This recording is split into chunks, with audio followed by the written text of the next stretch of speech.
I would like, We're ready to go.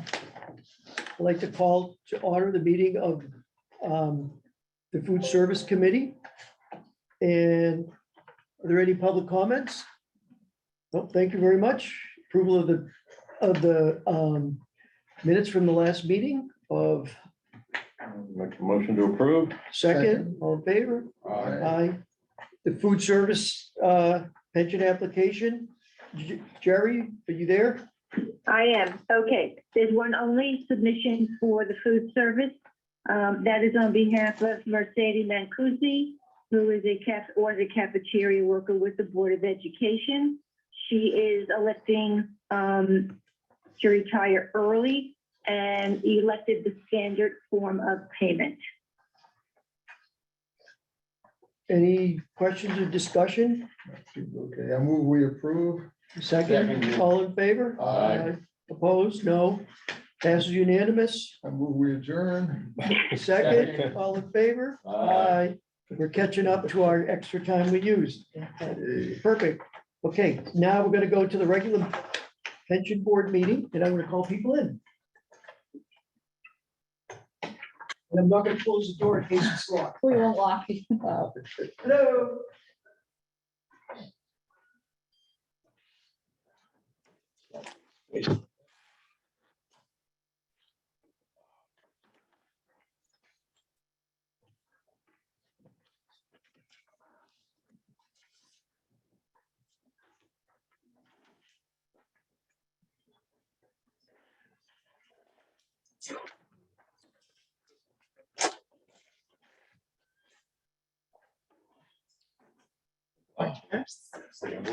Got any room here?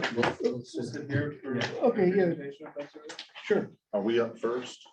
Well, we have Or just, you got a couple things to do? we have a few things, just, I wanted to wait till everybody's here to call the meeting to order. Make sure that, How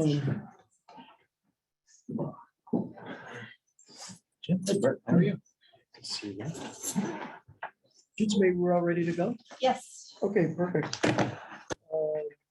I'd like to call the meeting of the regular pension board for April 12th and seek approval of the minutes for the last meeting. My my name is misspelled in a couple places, but other than that, they're fine. We could adjust that. That'd be perfect. I'll second the motion. All in favor? Aye. Perfect. Any public comment? No. Thank you very much.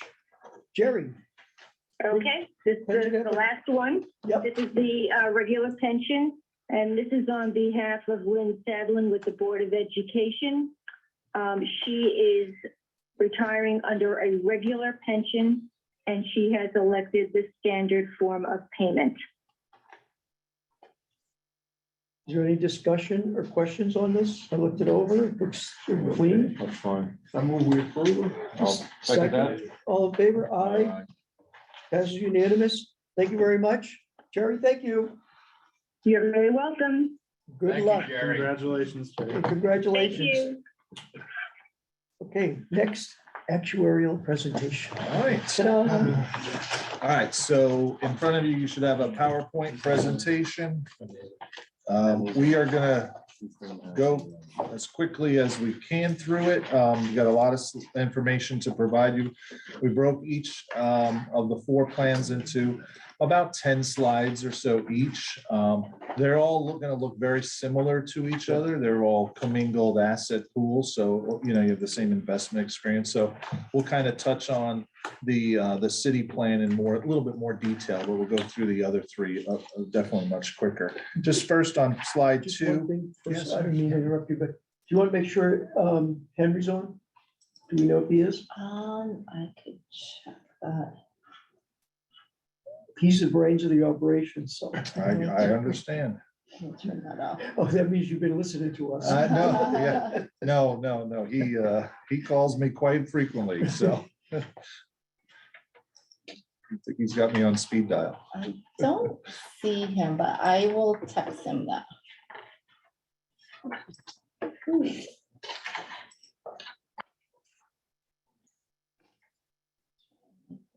Speaker. Stop sharing the screen first. But I'll let him know. Okay, so slide 2, just first, before we get into the funding numbers, we'll just kind of touch on the accounting numbers through GASB. Every year, we do a roll forward for GASB for the accounting, for the disclosure statements for the city. So we did the roll forward of 2021 to 2022. There was a reduction in the rate that we're continuing to do, get down to 6.5%. I know it's almost been 10 full months since, but all these numbers you're going to see are as of June 30th of 2022. So we're going back to that negative 11% return. So that's what you're going to see a lot of. For the funding numbers, we smooth it out. So it's really a blessing that we do that. But just pleased to see that, the city continues to make 100% of the actually determined contributions. So we are glad you all are listening to us and making those contributions.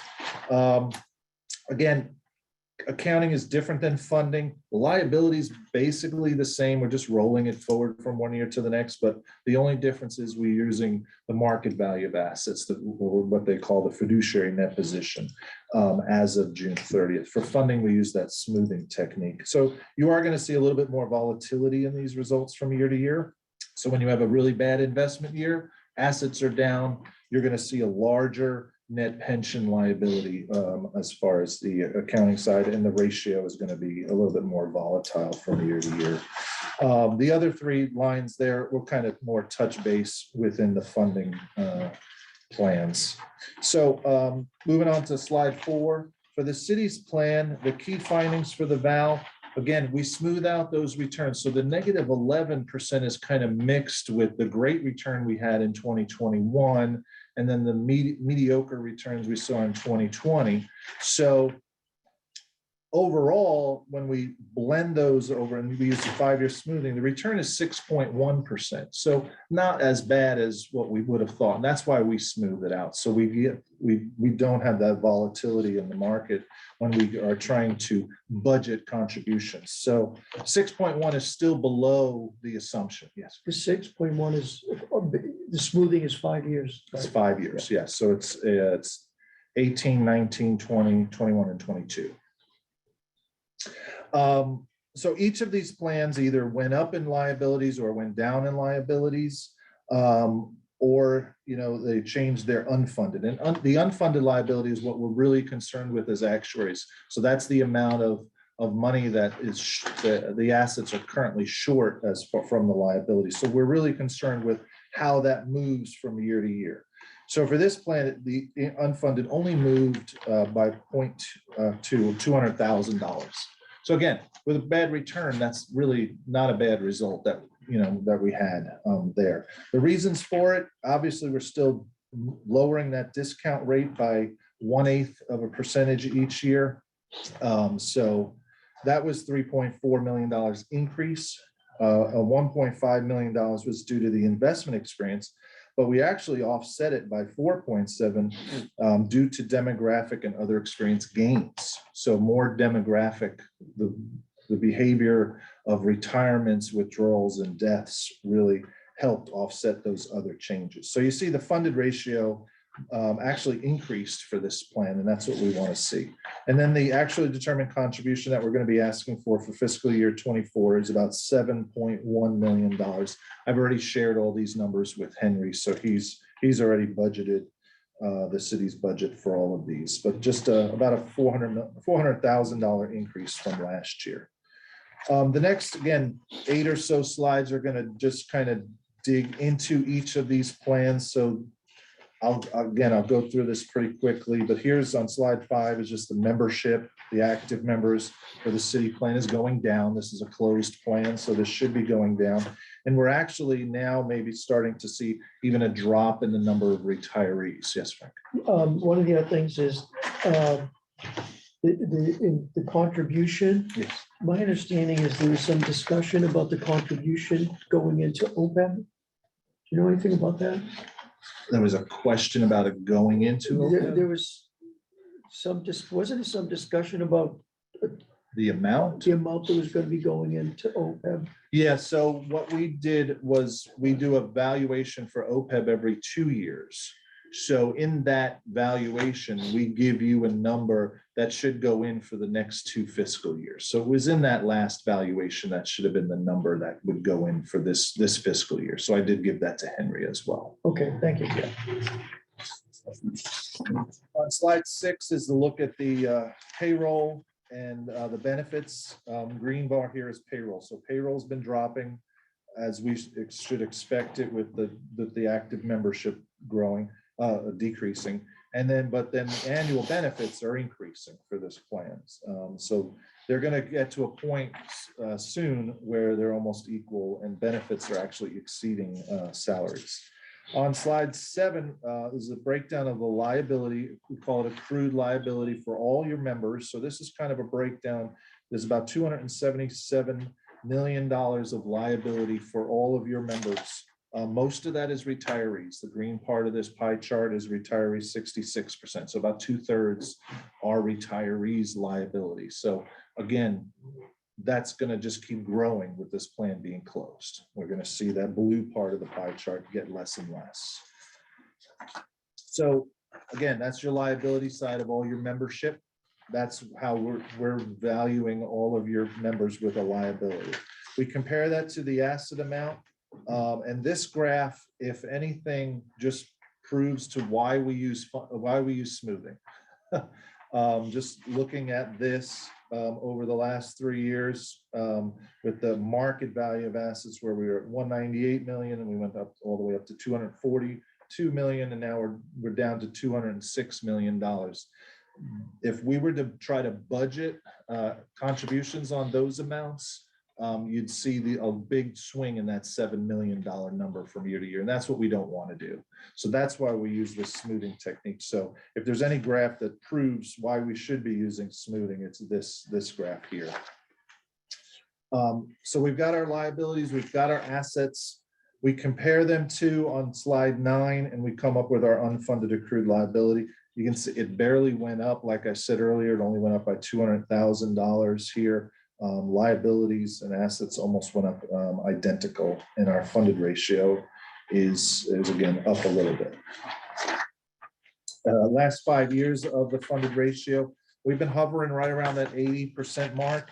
And again, we're getting conservative in the discount rate, so that's a great thing, getting down to that 6.5% mark, and we're doing it with really not reducing our funded ratio by very much over the last 5 years. And that's the great part about making sure you're putting in the contributions that we're telling you to do, is keeping that at there.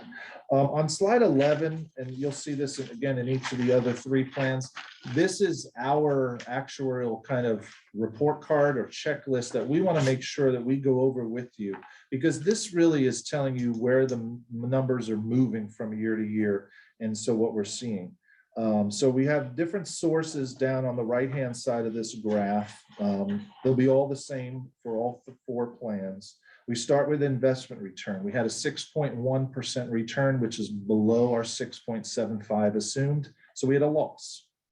We had a salary loss. What does that mean? Salary losses means that the salaries that were given to active members were actually more than what we had anticipated. So if we anticipate folks are going to get a 3% salary raise, they might have gotten 3.1%. It increased liabilities by about $423,000 because their benefits are based on their salaries. So if salaries move more than we expect, there's going to be a little bit of a loss. New members and pickups. So for this plan, it's a closed plan. We shouldn't see any new members, but we do. Every year we get 1 or 2 that come back, right? Or people that just were missed in the data sometimes. So we do have a little bit of liability that we weren't anticipating getting. We get some liability there for new members. Service retirements and disabilities retirements are, you can see, really small. They barely make a line there, which means that our assumptions almost matched identical with what actually happened. The number of retirements that we expected to happen during the year almost hit it right on. And I think I counted earlier, we had about 23 retirements during the year. So that's what I'm saying. We probably, based on the assumptions, predicted about that amount of retirements for the year. Mortality gain. Bit of mortality gain, right? We've seen this the last 2 years. We have a pandemic still is in this data. This is 2021 to 2022 data. So we had more deaths than we anticipated. COVID, right? That's what's happening. That's what we're seeing across the country. We're getting mortality gains, which we've never seen before, really. I mean, folks up until the last 3 years were predicted to live longer. And here in Connecticut, we have the best mortality of any state in the country. So to see mortality gains, proves that COVID has been here too.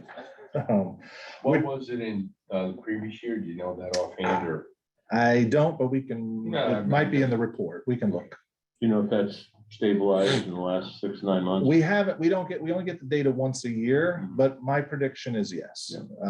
You don't hear anything on the news anymore about it.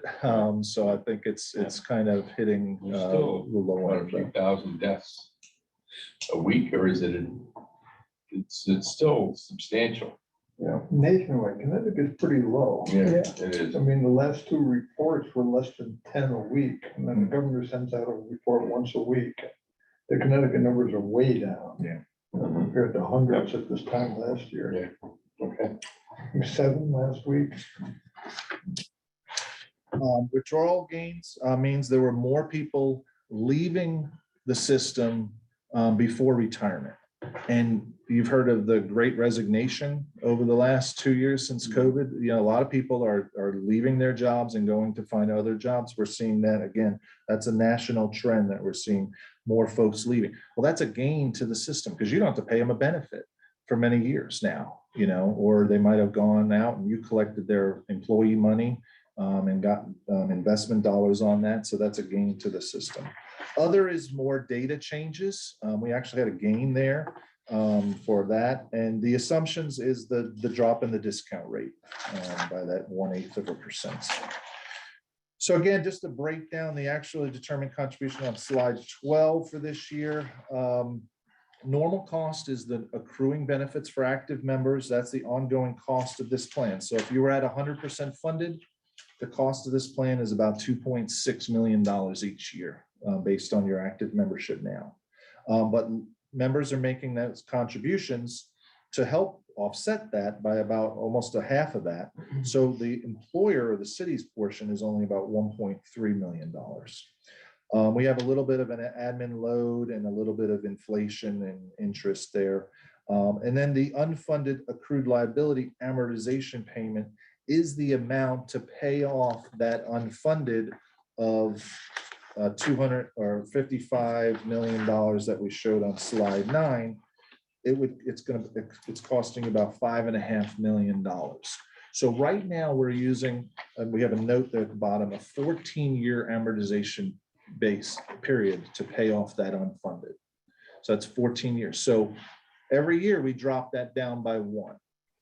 So we talked about this a little bit last year, and I brought it up to Henry, is at some point we may want to consider going to separate bases, because if we have an experience like an 08 or an 09, where we have a big recession, and we have a 5-year amortization period, that means you're going to be spreading that huge loss and paying for it over a 5-year period, not a 14-year period. So at some point, we want to start talking to y'all about starting separate bases, and a lot of plans are going to that methodology. When Tom was here previously, Yeah. one of the things is when we were lowering the assumptions, he was extending out the amortization. And I spoke to Henry about that, and Henry said, no, he doesn't want to do that. Okay. Which I admire him for that. Yeah, and I wouldn't change this $55 million. We would keep that on the 14-year period. We are not going to change anything, and we're only going to change future gains or losses that happen. So we would still want to pay off this $55 million in 14 years. So it's a little bit different than what Tom was saying. Right, I mean, the city could say, we're gonna change the amortization of this to say 20 years. Now, there's no, You could, Yeah. definitely. I wouldn't recommend that. right, I'm recommending only future gains or losses Okay. would be over a 15 or 20-year period. Is that a one-time thing or? is No, it would be 5 every years? year. Every year. It you would do be every year. So all of these numbers that add up on this slide Yeah. add up to some gain or loss. You know, take this Mhm. column and subtract out that number and you have a loss. Right. That amount you would amortize over its own 20-year base. So it's like you made an addition to your house and Mhm. you're paying for that separately. But what our hope is every year, if our assumptions are working right, some years we'll have gains, some years we'll have losses, and they'll offset each other. But it's the worry of a big investment experience year where we're amortizing that over a very short period, and then your contribution is going to be very volatile, and that's what we want to avoid. and one of the things too is the assumption will change in Yeah, another we couple only of have 2 years. discount rate Right, cuts to go, right. right? Yeah. No, we're 6 One. and 1. One more. We're 6, We're Six- we're 6 and a. 6 and 5/8 now. I We're at think. 6 and 5/8 right now, now. okay, so So we go to 6.5 in July and that's it. And that's, we're gonna mention that as well. We got to do an experience study where we look at all the assumptions, and I recommend we wait till after we get to that point, to the 6.5. So then we can review the 6.5 to make sure it's reasonable with these guys' capital market assumptions that they've just developed, and see if the 6.5 is a reasonable number. And I'm sure they have their numbers. where's our discount rate relative to other clients that you see? Right now, across the country, using public plan database of about 190 plans, it's the average is, median is about 6.9. So you're lower. A little bit, yeah. Yeah. Okay. Why? We only have one more year to go. Why would we wait a year to do the study? I kind of wanted to get another year's data, the 2023 data and Well, involved in that. mortality. Right, Okay. right, because 21 and 22 data are really going to be skewed mortality data. And I'd like to see the 23 data to really make a determination whether we need to change the mortality table or not.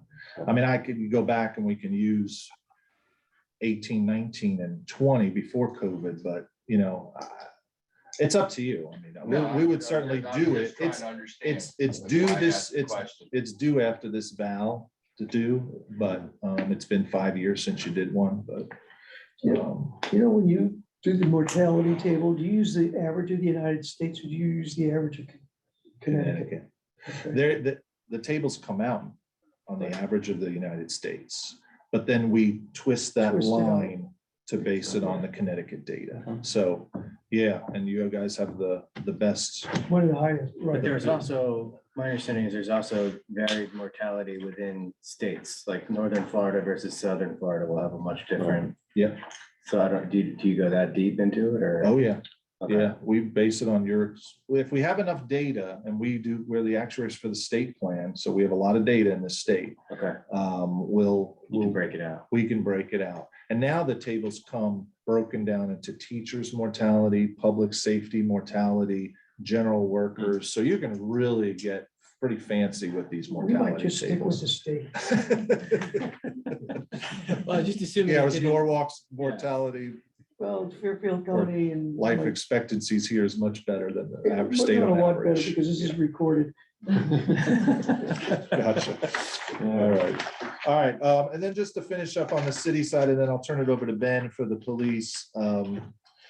On slide 13, we added this last year and we thought it's really good to show you guys just a kind of a projection of where we think the city's contributions is headed and where the funded ratio is headed.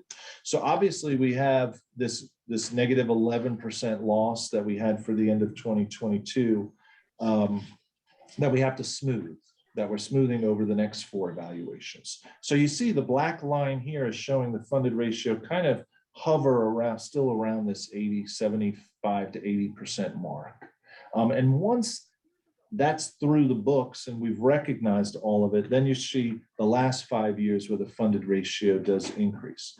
But the contributions that we're anticipating, again, without a great investment experience, or this just assumes 6.5% going forward, the contributions could be heading for this plan up in the $10 million range, potentially over the next 5 years. So again, last year, when we didn't have that negative 11%, you can see how volatile the markets are. That number hovered around $6 million. So again, just 1 year's bad return can really move these numbers pretty significantly. Do you look at, because this plan ended in 2012, do you have an idea of how many people are already, I mean, everybody now has 10 years in, Right. and do we know whether or not there's going to be a high influx of, because I mean, this goes out to 2033. Well, at that point, everybody in the plan has more than 20 years in. Right. Yeah, I mean, you're gonna have a good number of retirements still over the next few years. You've got 31 people who have over 30 years of service. You've got,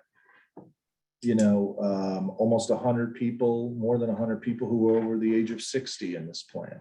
So you're gonna have a good number of retirements in the next 5 to 10 years from this plan still. And that's out of what, a couple hundred? So that's in our projections.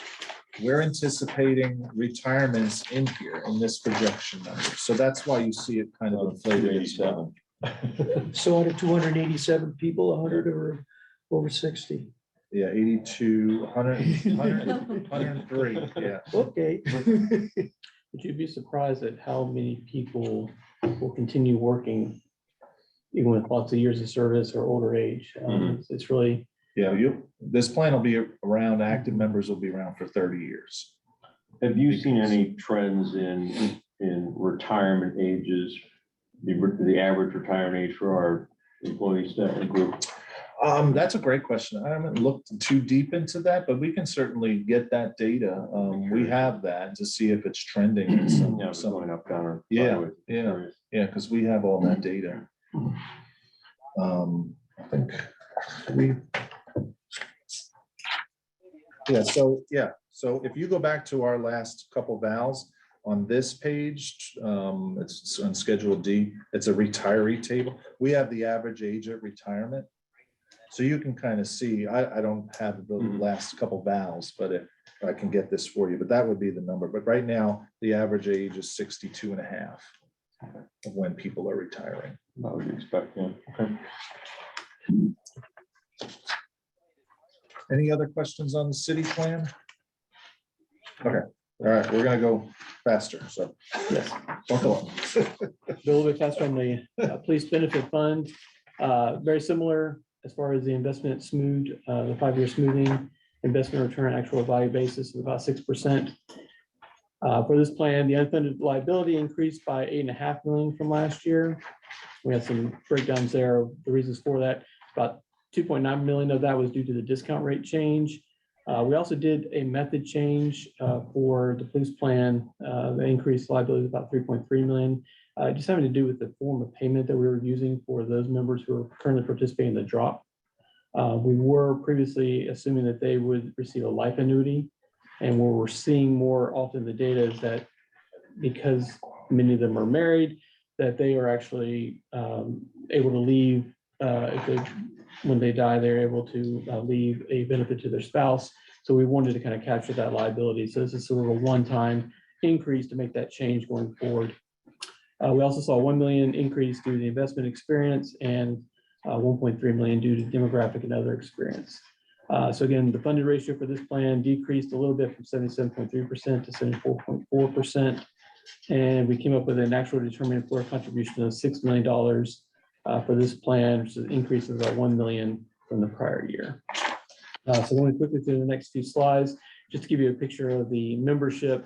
It's really been pretty steady for this group. The active membership has really been around 150, 160, although we have seen it trend down maybe a little bit in the last couple of years, down to 151. The number of retirees is right about just a little bit above 200. On slide 16, just looking at the payroll and the benefit amounts. Again, because the accounts have been pretty stable, so these amounts been, well, at least the payroll has been fairly stable at about about $14 million each year. The benefit amounts have actually been increasing a little bit steadily. Again, mostly tied to the COLAs that have been given over those years. The payroll from 21 to 22 went up 10%. All right,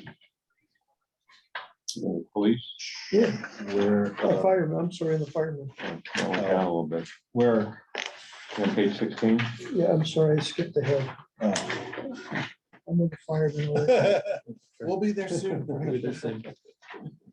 We can't keep up with you, Frank. I'm telling you. So on slide 17, the liabilities that we calculated for this plan as of June 30, 2022 is about $191.8 million. You can see the breakdown there. Again, mostly current retirees, about 24% due to current active members. You can see the slice there for the members who are currently participating in the drop program, about 12%. Is the drop no longer, are they continuing to sign into the drop plan or is that ended? Miners, I believe this is correct. I need to look back in the report. I think that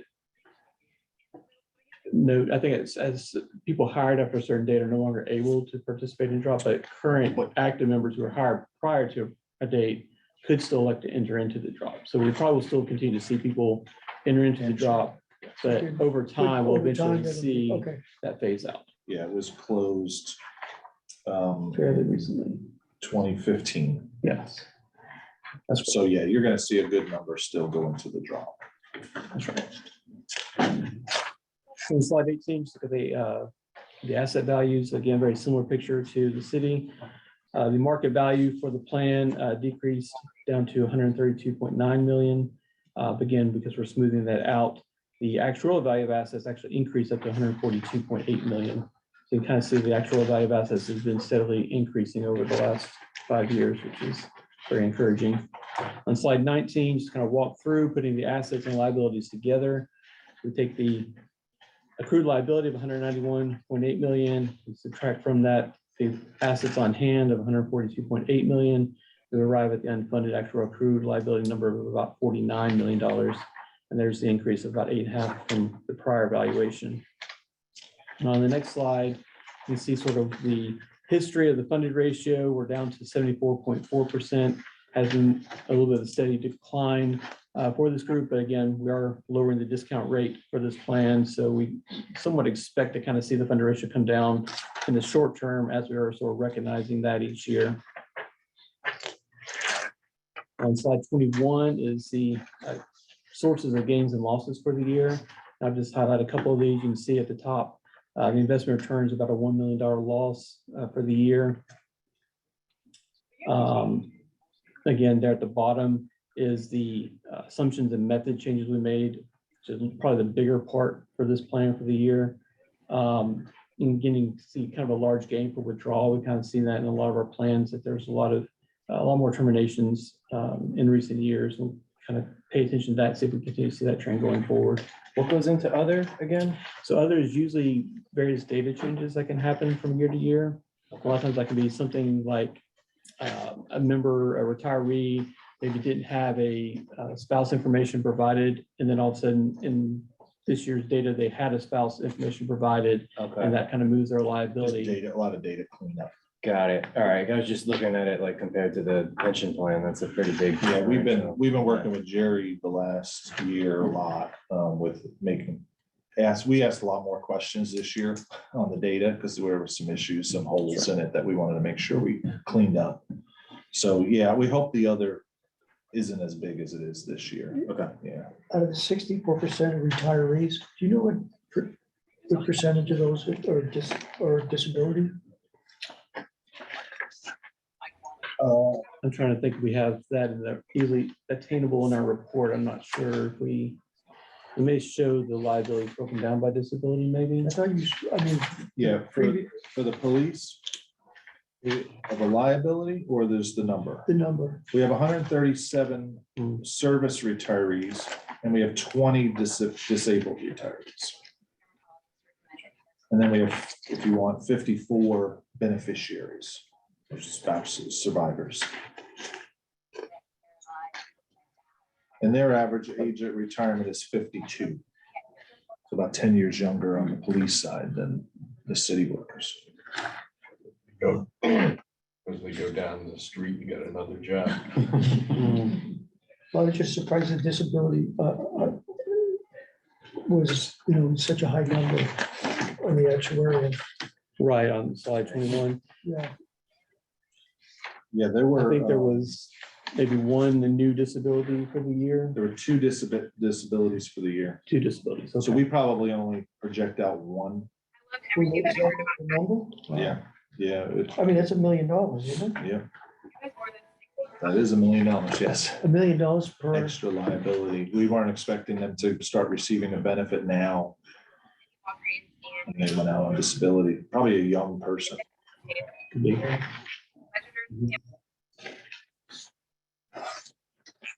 So on slide 22 is a breakdown of the ADEC. So the total normal cost for this plan is $2.6 million. We expect the police officers to contribute $1.3 million in contributions themselves. That leaves another $1.3 million to be contributed by the city. Again, with the expense load and the interest and inflation added onto that, as well as the amortization payment of the unfunded accrued liability of $4.4 million. That's how we arrive at the ADEC of $6 million for the upcoming fiscal year, or 2 years from now, I guess. So again, on slide 23 is a projection for this plan. It's kind of a very similar. Maybe the slopes of the lines could be a little bit different, maybe the endpoints of where the funding ratio goes, but in this case, we kind of are anticipating as we're continuing to recognize sort of the asset loss for this year, coupled with the other asset gains and losses sort of falling off. We kind of anticipate the funding ratio to be fairly level for the next few years.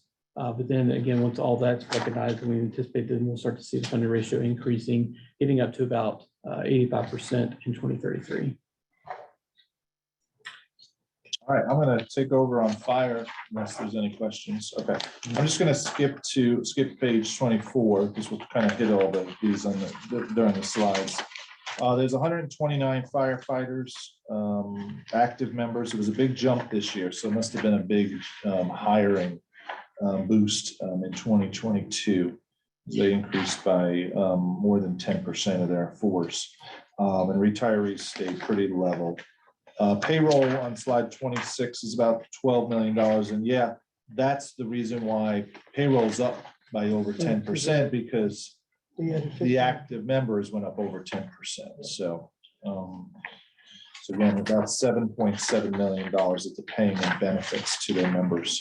So all of those folks' liabilities add up to about $155 million on slide 27. Again, very similar to police breakdown between retirees, actives, and drop folks here. is a drop into there also 2015? It may not be 2015, it may be a different date. But I believe it's the same thing where there is a cutoff date for who's eligible. Like the new employees. The new employees, that's right. I think we will Theirs was continue to see 2013. 2013, that's right. Yeah. Would have been, loved to have been around for those negotiations when that happened. All right, so looking at the assets, again, very similar to what we've seen before. $121 million for the actual value. That's kind of where we're at for this valuation.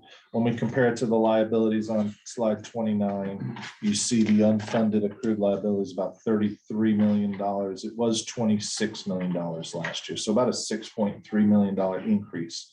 And our funded ratio is down about 3%. So this was the biggest mover as far as unfunded and funded ratio, similar to police. And again, the historical, you see the drop there for on slide 30 of where we're at today. So the gains and losses, I'll spend a little bit more time on here for the fire on 31 on slide 31. Again, investment loss, salary loss. Again, new member loss because of all those new members that came in. We had more retirement still than we expected, so we have a retirement loss. We did have fewer disability retirements, so that was a gain. We actually had a mortality loss for fire. Remember, city had a huge mortality gain. We actually had less deaths for the firemen than we expected. Withdrawal, there wasn't, a little bit of a gain, but not much. Data fixes that we made, and then the assumptions and methods on the discount rate.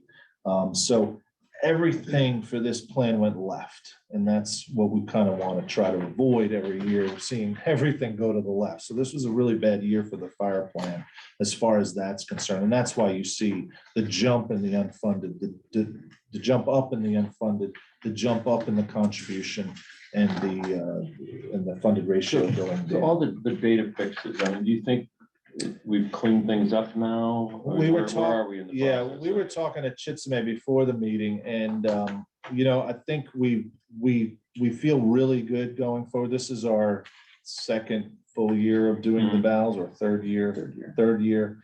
We feel better about the data, but what we're going to do with, especially with Jerry retiring, is we're actually gonna take the data that we use and we're gonna send it back to the city and say, here's the people that we used last year. You tell us who's still here, who's retired, and who's new. And we think that'll be a better process going forward, instead of, because we get multiple files in from different groups, and everything was changing, and we had a lot of data questions going back and forth. So we fixed a lot, but I think we've Do you going think the forward. city has a HR system problem?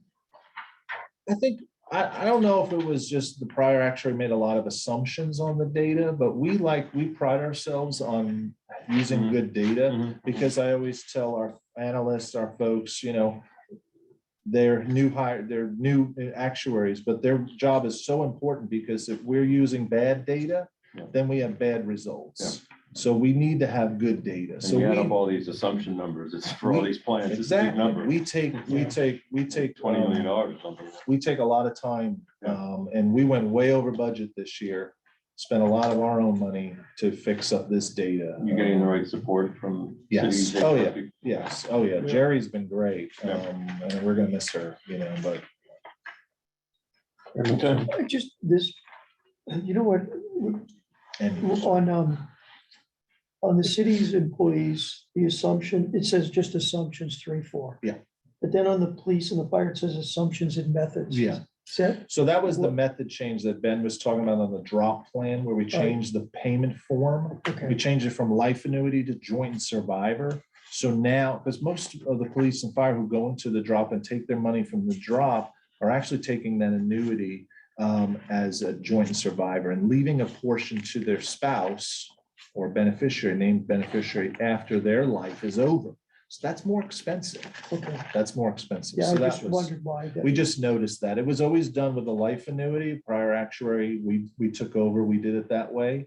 But we figured, we wanted to, again, another cleanup item for y'all. And we figured, I know it was a bad year to do it with an investment return, but Well, it costs more, but the payout's less, right, on the pension, so they get reduced, but it's actually, not it's- enough, you're saying. it's more, yeah, it's a higher liability, because Yeah. you're leaving that probability that their spouse is gonna outlive. Most of the police and fire are males, Mhm. so their spouses are gonna live longer Yeah. than them. I think the way we're doing it now with the method change will tend to lead to more gains in the future. I think by assuming, not every police officer or firefighter is married and will have a spouse to leave a benefit to, but previously we were assuming they only got a life annuity, that we weren't capturing the liability for anyone leaving the benefit to their spouse. This way, we're sort of maybe over assuming that everyone's gonna have a spouse to leave it to. And that, so if we do encounter police officers or firefighters, when they decease, when they don't leave it to someone, then we'll see gains there. But if it's set up right, the benefit payment for surviving spouse should be adjusted accordingly, right? And Yeah. This is Are we for, out of sync this is- there compared to other plans you've seen? Or, in other words, we're not discounting that enough? That payment enough? no, no, it's actuarial equivalent. Okay. The option factors are actuarial equivalent. Well, in this so- case, the police and firefighters, they don't really elect to have either a life annuity or joint survivor. They sort of automatically can leave their benefit to a spouse. Okay. So, Oh, they get that for right, free. so that's what our programming now is to really assume that all the police officers and firefighters will have a spouse to leave their benefit. So in the future, assumptions won't exist, right? Because we're gonna get to 6.5. Cool, correct. Will methods no longer exist? This should be a This is a one-time. This is a one-time deal. One-time thing. Okay. The assumptions there will be one more year of an assumption change to down to the 6.5 for the 2023. Right. ballot. Right. But the But then methods are done. Methods was done. The data cleanup stuff. no. And the data cleanup is hopefully done. Thank you. We'd like it. We'd love it to be. All right, slide 33 is just kind of, again, another projection of where this plan is headed. Again, first 5 years, we're still hovering right around where we're at. But you see the contributions in the green and blue bars here ticking up from about a little over 4 million now. And then in 4 or 5 years from now, we'll be looking at 6 million and potentially $7 million by the time you get out here. So again,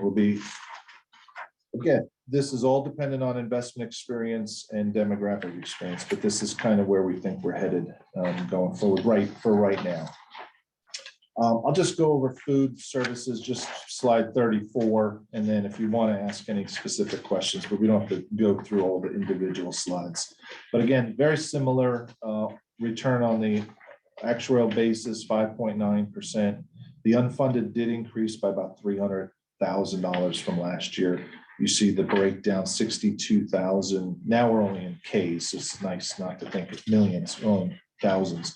62,000 for the discount rate change, 27,000 for the investment experience. And this plan had about 235,000 for demographic losses. So the funded ratio did drop for this plan from 74.5 to 71. And the contribution that we're asking for fiscal year 24 went up by about 47,000 to 272,000. So you want to get into any details? Well, one thing, just new member was a negative number, but I Oh, yeah. always thought that was like. our That's close another off. one where, yeah, we shouldn't see new members in this plan. And there was, we have a reconciliation in the report.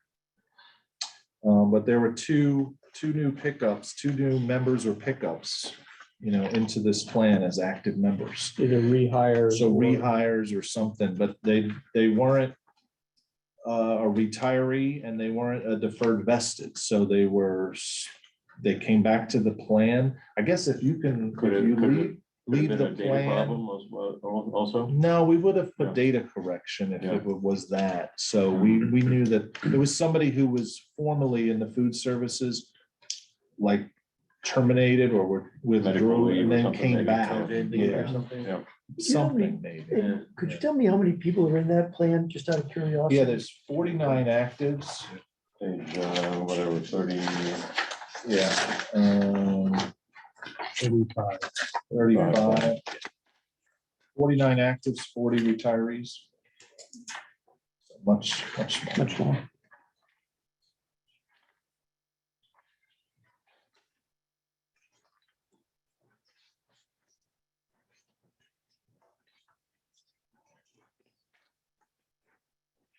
These guys, if you go to slide 41, just on the gain loss side, again, speaking of everything going to the left, like the fire plan, everything was a loss for these guys as well. They actually got big salary increases this year, bigger than expected.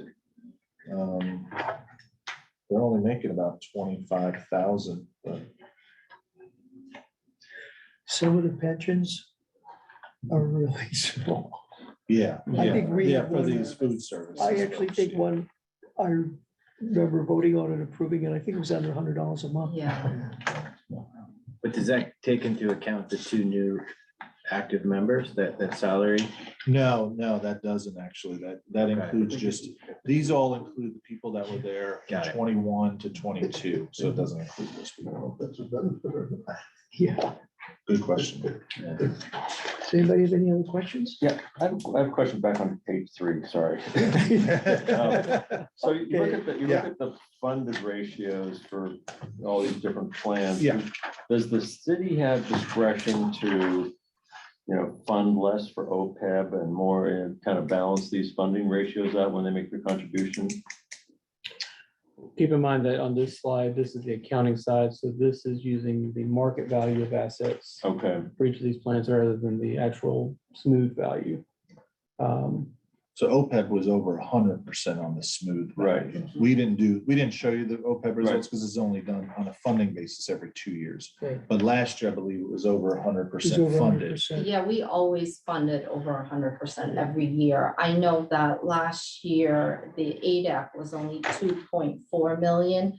But prior to that, say fiscal year 21-22, it was 9.8. Yeah. So it went down dramatically for the ADAC for 23 and 24. but the city has the discretion to fund any way they want here, right? The city normally funds the 100% of whatever. They the actually ADAC determine is. it. Okay. But the city charter requires it for the pension plans, but I don't think it requires it for OPEB because OPEB didn't exist when the charter was. Right, but I know the city's always historically fund 100%. And I'm sure you guys know better than I do, but a lot of towns fund as you go with OPEB plans. So the Correct, fact yes. that Norwalk is fully funded is great for Right. bond ratings and everything else. Yeah, the average funded ratio of an OPEB plan is probably in the 40% range. So, yeah. Okay. Well, part of it was they changed the medical plan a few years ago, Right. which made a big difference.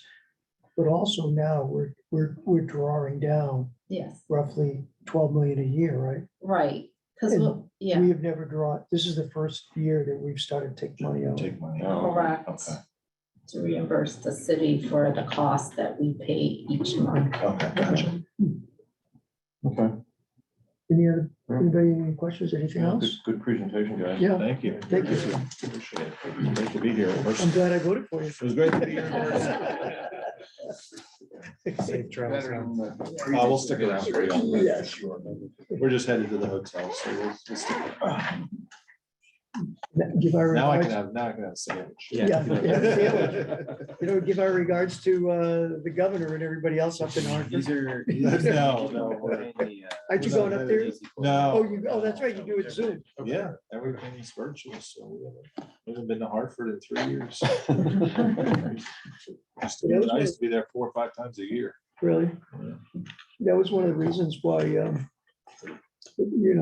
Henry liked the idea of your having that connection with Yeah. the states.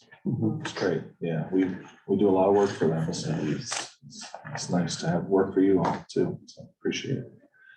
And maybe, oh no, we're recorded, so I can't ask you for tickets to next time Atlanta's in the World Series. I should congratulate you all on your UConn win. Yeah. Oh, and Quinnipiac too. by the Oh, way. that's right. Yeah. That's hockey, Yeah. That's right. That's great. The state won it all. Yeah. Okay. I didn't know there were so many Canadians in, Yeah. Oh, yeah, yeah. There's a, Connecticut. yeah, there's a lot of places when you order food, you have to speak French. You know. Are you guys ready then? Ready? Perfect. Would anyone like? Again, thank you. Yeah. And if you want to stay, you can Yeah, stay. we'll stick around. Yeah. Stick around and the sandwiches and this chips. Yeah. This doesn't have the quarter. Yeah, I got it on here, but I'll take a look. It's a lot easier to read this little thing. This has all, Kevin has made strides in streamlining our materials into one binder. Oh, sure. And then this has everything but the DC report. You want, if anybody wants the trimmer version without the DC report, Yeah, all of that. yeah, okay. Kevin will just give a brief market backdrop and we'll quickly go through performance. Yeah, so very quickly, because I know we're jammed up tonight, but going all the way back to February, because that's what the reports are speaking to, if you can remember. That was a risk off month in the market. The economic data, continued rate hikes, inflation data came in a little bit slower year over year. But that just kind of allowed the Fed to keep raising rates. They did another 25 basis points in February. As a result, we saw fixed income markets in particular kind of take the brunt of that. US Treasury yields moved higher. We saw the 10 and the 30-year go up 37 basis points and 27 basis points respectively, and really kind of weighed down the long duration indexes. Equity markets took a hit as well. They were down, I think the S&P was down about 2.5% in February, which was slightly worse than the MSCI EP, which was down about 2%. And the big one was actually the emerging markets, which were down about 6.5% in February. And a lot of that was tied to concerns around China, frankly, and geopolitical issues in terms of everything that's unfolding there in the past few months. I will say it's just kind of more of an update in March. We actually had a positive month, which was kind of surprising given we had some other news happening, right? If you'll recall, in terms of the banking contagion that unfolded earlier in the month. But the brunt of that was really contained to the banking industry. So in spite of all that, the S&P 500 was up just shy of 4%. MSCI EP was up 2.5%, and EM came back 3%. So if anybody saw Warren Buffett on CNBC this morning, Squawk Box, I think it was, he actually put a bet out there. He said, I'll put $1 million in if anybody wants to match. And if a bank goes under by the end of the year, that person can choose a charity of their choice to donate the 2 million. And if not, like, I get to choose. So I think it kind of speaks to the fact that we're in this weird world where banks have become government operated, if you will. And at least Warren Buffett doesn't see any sort of threat of a run on banks, having this, enormous impact to the negative side of things. So I think it's just a case of perception catching up with reality. Well, I think one of the things, Banks have been protected by the government. Right, for a long time. Yeah. And the other thing is, I did say, I think that bet was that if somebody lost money, not that a Oh. bank failed. okay, Yeah. right. And he kind of, Depositor lost money. if it's a depositor Yeah. lost money, Right. right? Not Because an equity holder. No, right, but the interesting thing was, I thought he kind of noted the fact that the FDIC, like, the banks don't cost any money because of all the FDIC requirements that they have to pay into. They're essentially paying for their own coverage, right? So it was a unique or interesting conversation from him. But March, we also saw the Fed kind of continue in terms of increasing the short-term borrowing rates. That was interest rates declined as a result. And really that was all tied to the banking sector, because a lot of people were concerned that what happened there would have negative impact on lending, which would, have a detrimental effect to economy in terms of growth. So I would say that was probably the largest negative aspect that came out of the whole. Some that's happened though, right? Lending has been cut back quite a bit, right? It has, absolutely. So there's just that many fewer players, because regional banks were always the largest lender, right? In terms of local businesses, it was much easier because it was much more relationship driven as opposed to going to the big bank and asking for a loan. Yep. So if there are fewer of those around and fewer loans, and it's going to have a pretty big impact on smaller businesses across the country. Maybe following that, I know we sent around the exposures to SVB and Signature and the regional banks from your managers. I think importantly, broadly, you can see in the numbers that it really does make a tiny portion of the US market. And exposures within the pension, OPEB and DC plans were very close to zero, other than maybe one fund in the DC plan that had a little bit of exposure. Any questions before we turn to performance?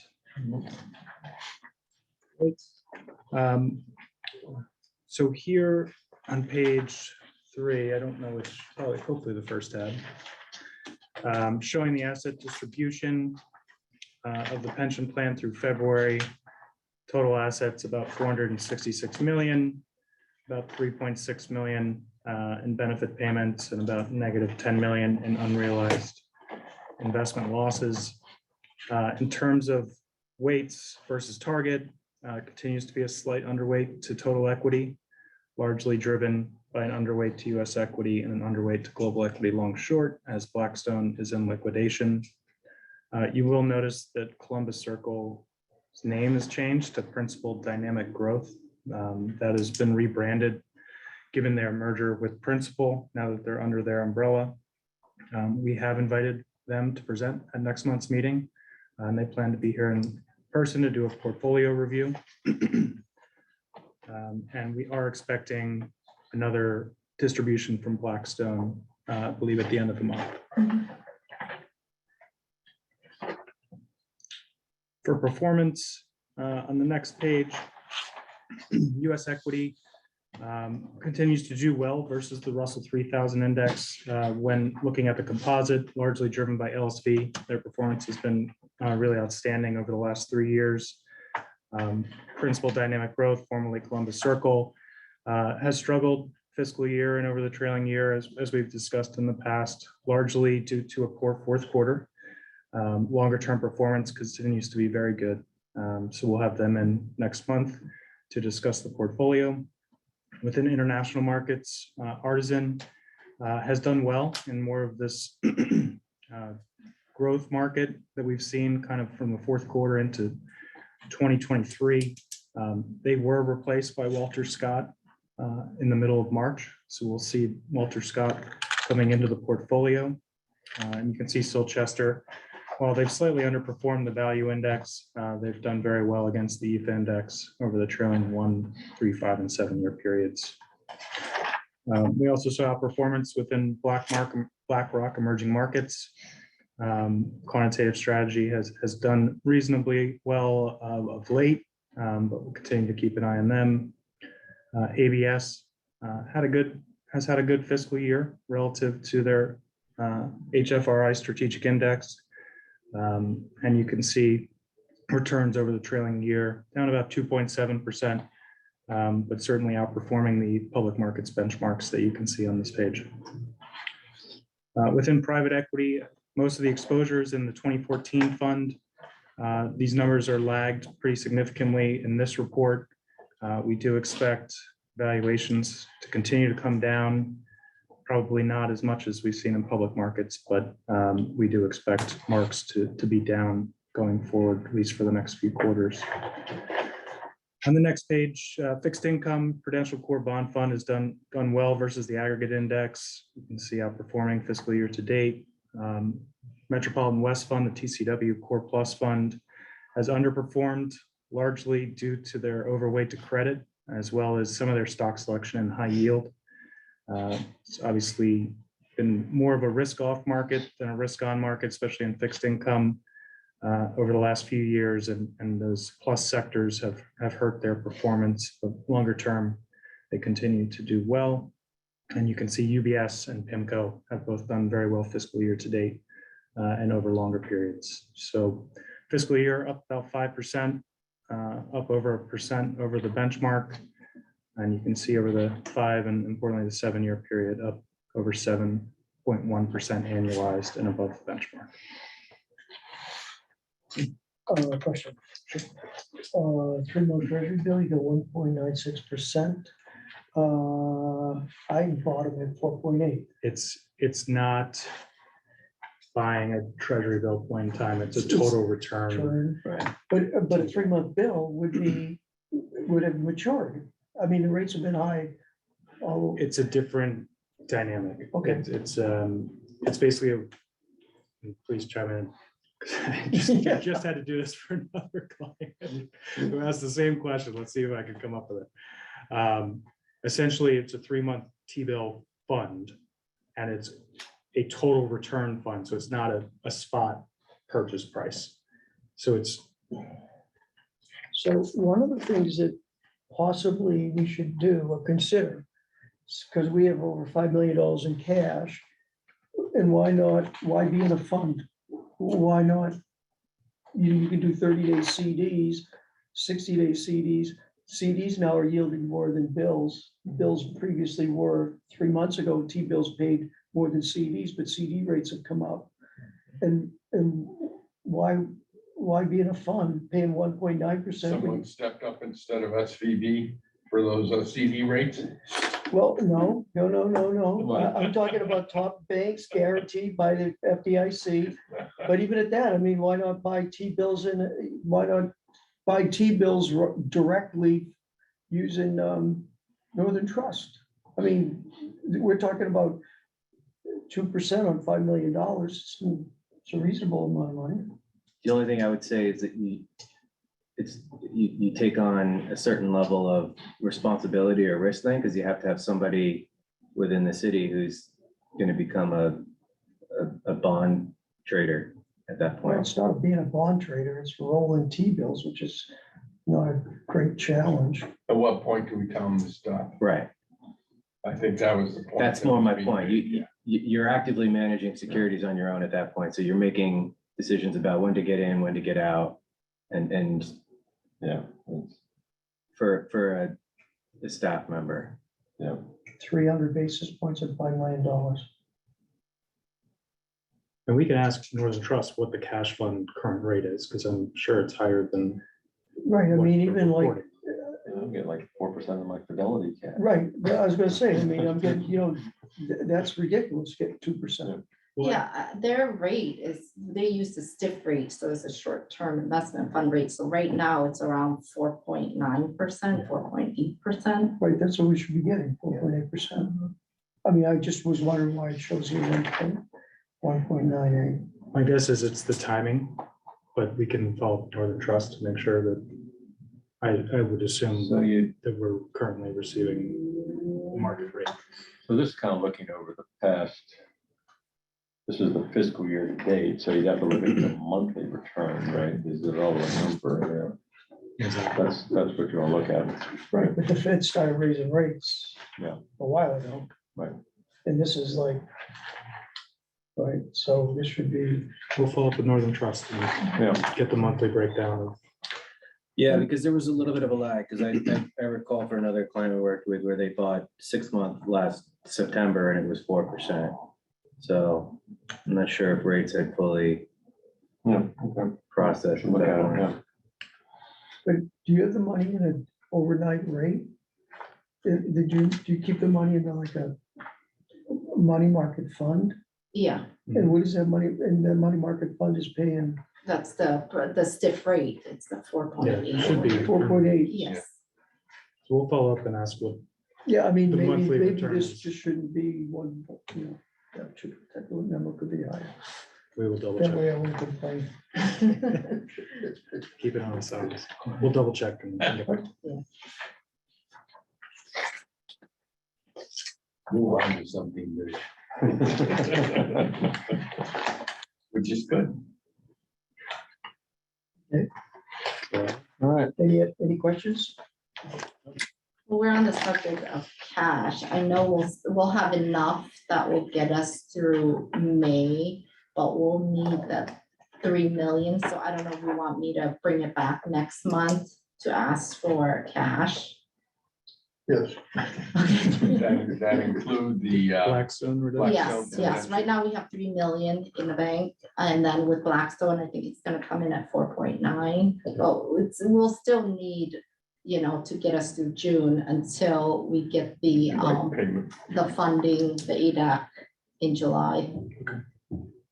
it said last meeting, either April or May. Right, well, May and then Wait, June. Yeah, I said we can wait till the May meeting. Yeah, we Okay. can wait till May. Have to That's decide today. Okay, And you'll have a recommendation for us. Yep, you said 3 million. 3 million.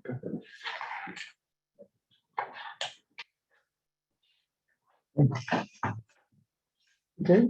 Thank you. Any other questions? Britt? If not, is there a motion for adjournment? motion to adjourn. And there's a second. All in Aye. favor? Aye. Passes unanimous. Thank you very much. Next on the docket. By the way, this is, in all the years I've been here, this is the first time we've had all 4 meetings Everyone's, yeah. in one sitting. So now I would like to call to order the Defined Contribution Committee and request approval of the minutes from January 11th. There's no changes. Approved. Second, all in favor, aye, pass unanimous, thank you very much. Target date fund suitability review. Great. So I'm joined by our colleague Patrick Wisdom, who is in our defined contribution group. I'll just kick this off. It's been about 3 years since we conducted the record keeper search and created the new lineup for both plans. Every 3 to 5 years, we recommend clients do fee studies, evaluate the structure of what's being offered to participants, and evaluate the suitability of their target date funds. So essentially, this is going to be a deep dive into the capital group target date funds that are offered to participants.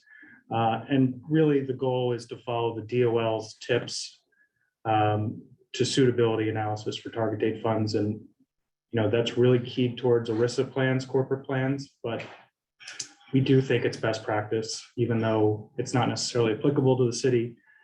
We do think it's best practice. And Patrick will walk us through our analysis. I think, not to steal his thunder, but we do view the American funds, target date funds as a good suite of target date funds to offer your participants, and really see no reason why they shouldn't be offered going forward. One question. Sure. When does Empower, we have 2 more years? I don't know the contract on Empower. I can work with Chitsame to make sure, or maybe we should talk to Jerry before she. Right, because the only thing is when we have to do a search. I mean, I'm not saying we have to, because you looked at me that way. And we do recommend certainly doing an RFI or a review every 3 to 5 years. And, we're getting that 3-year point where now Empower has been in place, the new lineup's been in place. Yeah, the phase was for do a review before we do a search, because that assumes the review is unfavorable. Oh, no, I mean, whether we have a fiduciary responsibility to that. We that's- should review. Right, Yeah, absolutely. We agree. So with that, oh, I'm sorry, Jimmy. I was gonna say, that's not exactly a slam dunk transition to switch vendors either, so. No. no, I remember that. Let's not do that every. Yeah, we don't need to do that. I was over the contract's 10 years now. Yeah, I remember that. I was looking to see if I had it here. I don't think I do. So with that, Patrick, maybe you can walk us through the analysis, and that'd be great. Great. Thank you, Britt. And I'll refer to the page numbers at the bottom of the target date report. So hopefully that lines up with what you're all seeing there.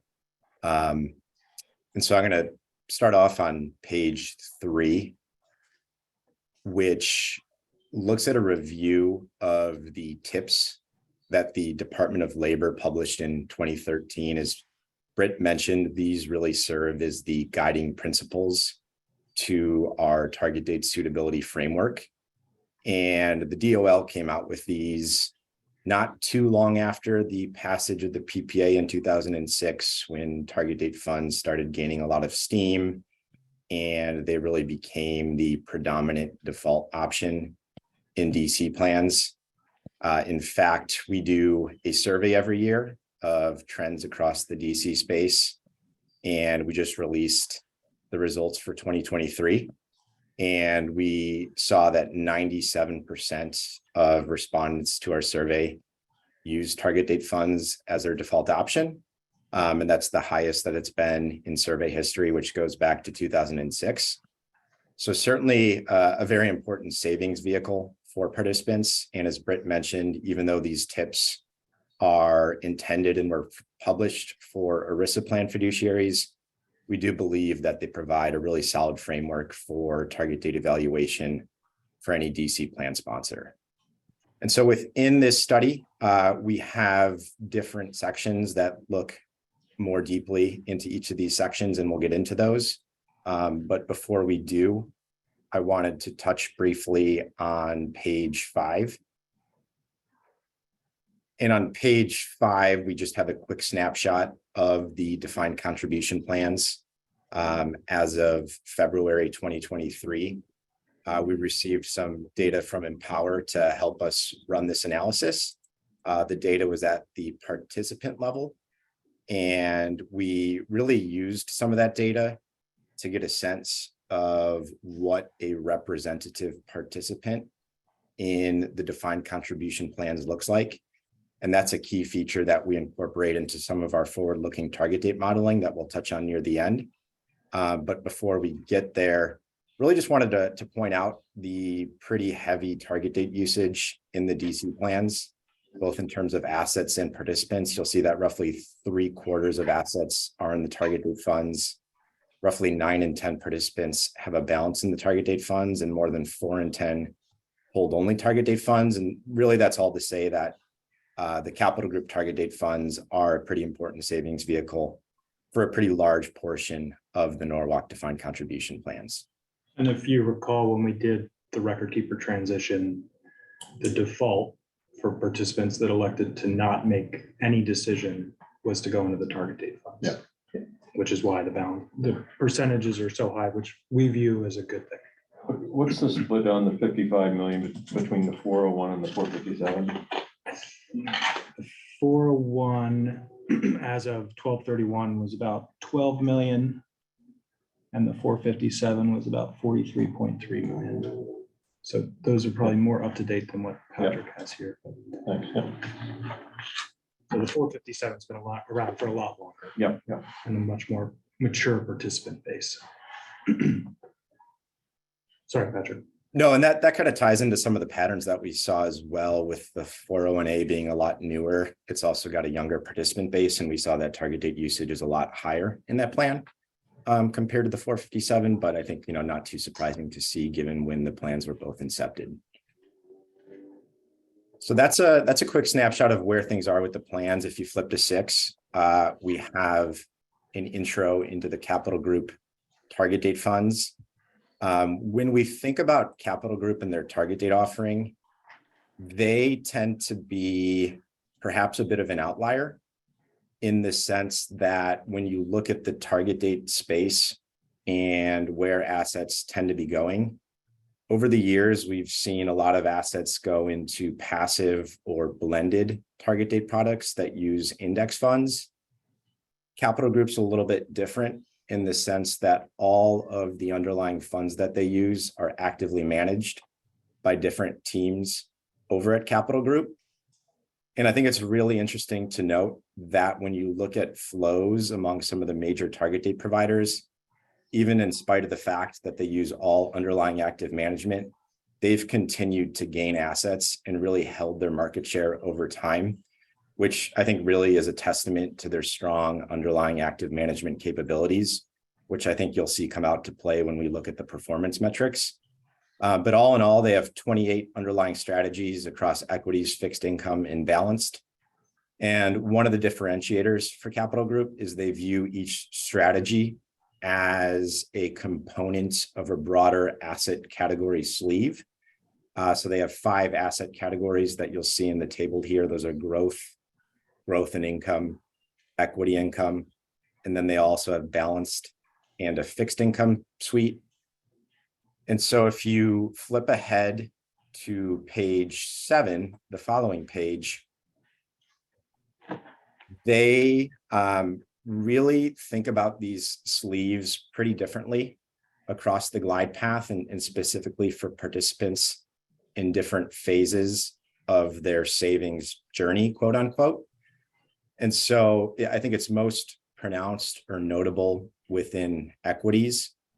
If you look at the table here and focus on the accumulation phase for the growth and income, one of the key features to Capital Group's glide path is that at the onset, they start off with a pretty high allocation to growth-oriented equities. And that's primarily due to the fact that the primary objective in Capital Group's eyes at this point is to help participants accumulate as much as possible, given that they are assumed to have a relatively long time horizon. They're farther away from their point of retirement. But as participants near that point of retirement and enter into retirement, they shift that growth equity allocation into more value-oriented equities. As you'll see that equity income row in the middle starts to increase pretty drastically in the distribution/income phase. And so in that sense, we like to say that Capital Group almost has a glide path within a glide path, especially when you think about what they do within the equity sleeve. And a glide path, if you recall, is really what the asset allocation is at each age along the way. So higher allocations to equity in the beginning, as you near retirement, more fixed income. And I think one way to visualize that is on page 8, where we show the Capital Group glide path visually relative to what we call the Callan consensus glide path. The Callan consensus glide path is essentially an average of 74 different off-the-shelf target date glide paths. And really what it's meant to represent is an industry average target date glide path. And so we show how Capital Group positions itself with respect to a few different lenses, including growth, downside, and inflation. And I think what you'll note is that at the beginning portion of the glide path, so for younger participants, Capital Group does start off a little bit lower than average in terms of their growth allocation. That does stay a little bit higher than the average between the ages of 45 and 60. It's also a little bit higher until around age 80, but they glide that allocation down through retirement. As you'll see that it continues to de-risk until 95. Patrick, question. So within the different asset categories, like growth, for instance, they've got what, 8 or looks like 8 different strategies. How do they allocate across those strategies? Yeah, that's a great question. And so their process is really a bottom-up approach. So they have strategic or long-term weights for each underlying strategy and for each vintage. But one of the key features or really differentiators for Capital Group is they do also have the ability to make what they call flexible allocations, which are essentially slight overweights or underweights to certain asset classes based on their near to intermediate term outlooks. So currently they're a little bit overweight US equity relative to non-US. That's just an example of, one of their recent flexible allocations. But they do have kind of strategic or neutral weights for each of those underlying strategies.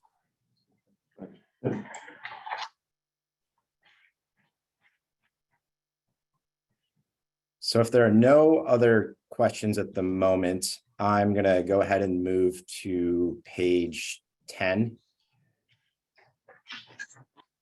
And on page 10, one of the sections that we always include in these suitability studies is a review of fees, certainly an important area within DC and tends to receive a lot of attention. So we always look to make sure that the fees being paid for the investments are reasonable. And the story here is a positive one, in that the current fees for your share class in the American Funds target date funds are all below the median fee of other comparable target date products. Capital Group ranges from 28 basis points to 38. The median peer group fee was 48. And so it's, I think, a pretty positive story to see that fees continue to be competitive for their offering.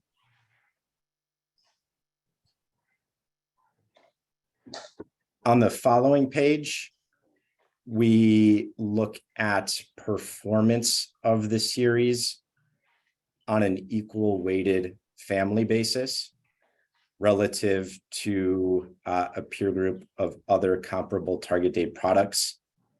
And it's a pretty simple story, I think. Capital Group has outperformed the median peer, and in a lot of cases, they've actually finished in the top decile of peers going back some time. So I think that kind of harkens back to the earlier comment that they really do make use of the strong active management capabilities that they have, both within fixed income and equities. And that's, I think, really what makes them stand out from some of the other target date providers. especially on the active side, where they may be very well versed in fixed income, but not as strong on the equity side. And I think that's really one of the key features to Capital Group's product, and it really plays out in some of their longer term performance metrics. So this is both active and passive, or just, or meaning that the comparison group. Just Non-passive. not, so the fees, So this is, active. The peer group is versus active funds. this is just versus other active funds. And the same with fees. Yes. Okay.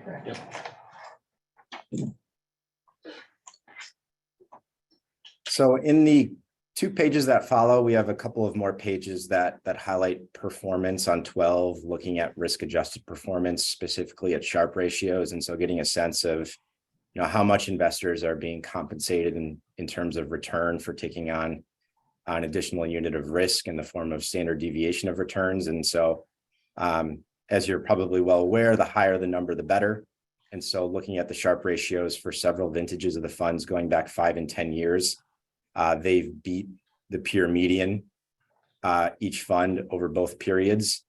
And I think it's really pronounced when you look at some of the near dated vintages. And what I mean by that are the 2025 and 2035 vintages, where on a peer group relative basis, the Sharpe ratios have well exceeded the median peers. And so I think that really goes to show for participants that are in these vintages, they're most likely nearing that point of retirement. They've presumably spent a lot of time accumulating and saving. And so it's good to see that Capital Group, I think, has done a good job of really helping preserve that nest egg and capital that they've built up over time. On 13, we have down market capture, which looks at how much of the market decline Capital Group has captured for different 5-year funds. And so here, the lower the number, the better. And again, I think this reiterates a lot of the comments on the previous page, where if you look at those 2025 and 2035 funds, Capital Group's done very well relative to the median peer and really helped provide a meaningful degree of downside protection for participants that are getting somewhat closer to that presumed point of retirement. So that covers the performance that we include in here. Before we move on, just want to take a quick pause to see if there's any questions or comments on that front. These comparisons are all relative to other actives, target date funds. Is it ever relevant to look at active group versus the passive group? That's a good question. I think it may depend on the context in which you're looking. I think within this kind of report, we tend to think it makes sense to align management styles, but to say if you're doing a search from scratch and looking at the full universe, then it might make sense to include both passive and active, but I think we tend to include just active for active in these types of suitability studies. Anybody know what the sort of the mix of the DC universe is between active and passive for target date funds? Is that in terms of where the assets reside? Yeah, well, on an asset basis or number of plans, whatever, Yeah, that's another good question and pretty timely. Morningstar does a pretty comprehensive annual target date landscape report where they look at trends over time and where the assets reside. And the target date space is pretty consolidated in the sense that if you look at the top 5 providers, they've got 80% of all assets. And there's about 3 trillion in total target date assets. So it's a large sum. And if you even extend it out to the top 10, I think it was 93% manage.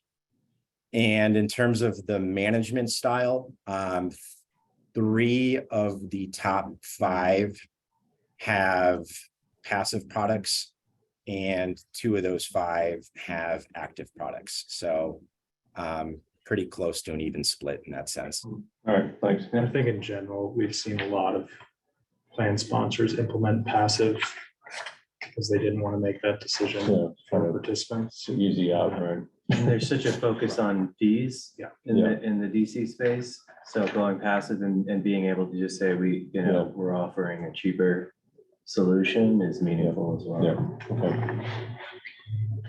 Okay, thanks. Okay, so if there's nothing else on performance, we can move ahead to the next section, which is really the final section that we looked at within the suitability study.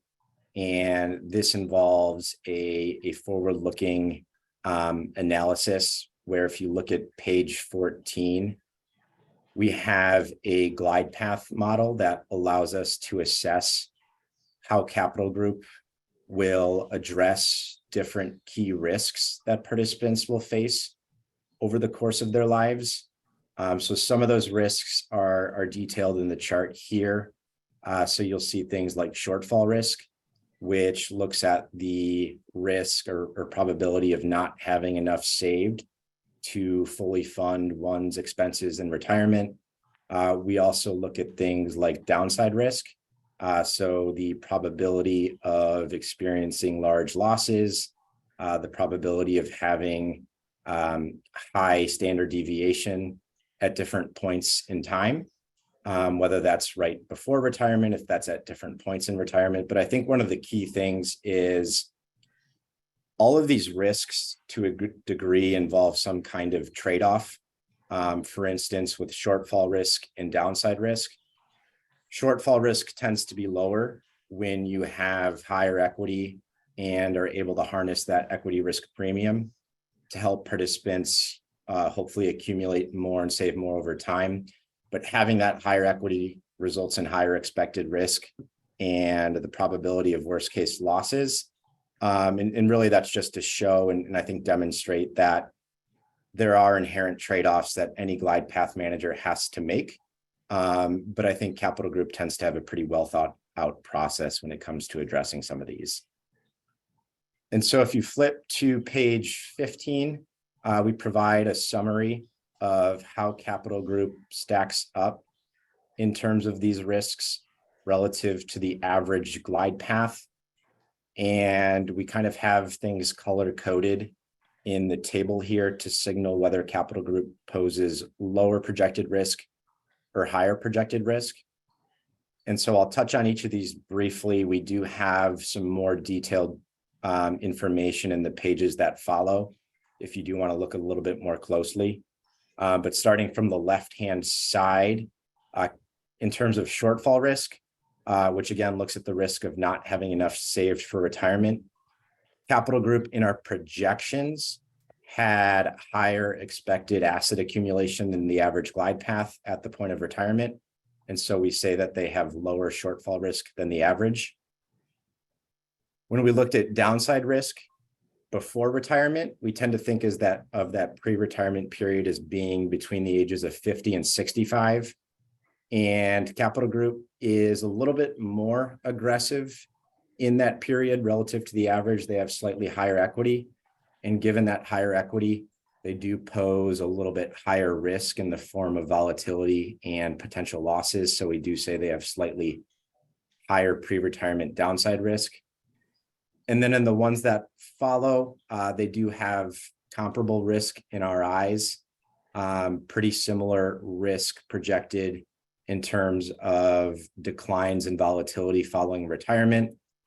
Their inflation allocation is not too far off from the industry average glide path. They access inflation sensitive assets through a TIPS allocation. And so, we think that they have similar risk.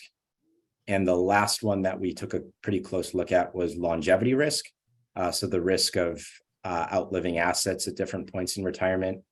And what we saw was that those probabilities for Capital Group were pretty similar to what they were with the industry average glide path. And so again, we say that they have comparable risk. So if you do have any questions about any of these specifically, or any of the pages that follow, I am happy to address those in more detail. But I think the projections, really drive home a lot of the punchline that you see play out in the performance section and the fees as well. And, when we look at it holistically, we do think that Capital Group has a very solid target date product. They manage target date assets for a number of our other clients as well. And we do have, confidence in their research and their ability to continue, having a strong product going forward. And so we do continue to view them as a suitable default option for the participants in your defined contribution plans.